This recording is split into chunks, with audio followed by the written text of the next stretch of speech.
Pinag-isipan kong mabuti kung lalagyan ko ba ng voice over to o yung original sound na lang niya direct na i-upload ko. Kasi parang mas na-appreciate ko yung orig sound ng video na to, mare.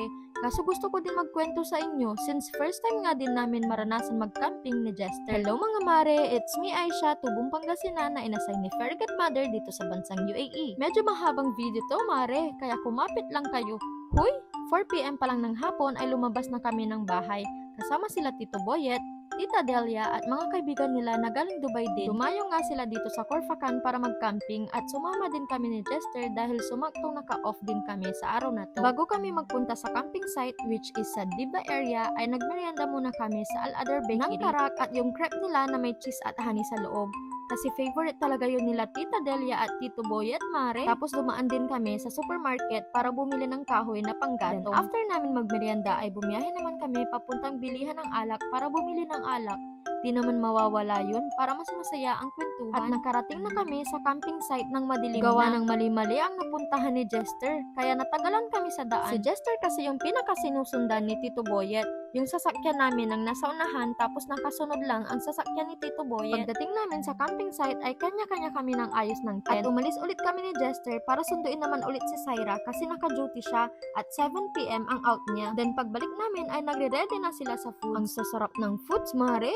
Inihaw na baboy, inihaw na manok, at kung ano-anong ulam. Tapos mare, pinaka-exciting part yung mangga na dala ni Tita Delia galing Pinas. Tapos may bagoong pa na ginisa. Pati yung sukang tubo, mare.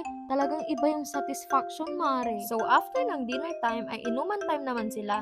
Tapos ako ay taga-lamon lang ng marshmallow. Ang sarap pala gumising sa harap ng dagat, mare. Yung hampas ng alon ng dagat, tapos huni ng mga ibon, fresh air, tapos masarap pa ang almusal. Makakaway naman ako dyan, na para bang nakatulog ako ng mahimbing, na para bang wala akong duty mamaya. Bulok mamaya.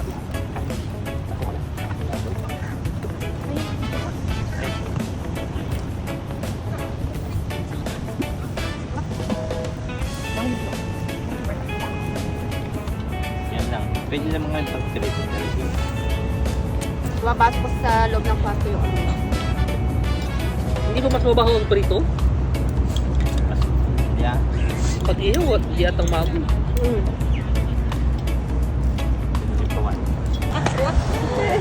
Binuhos mo na sana lahat ng uling.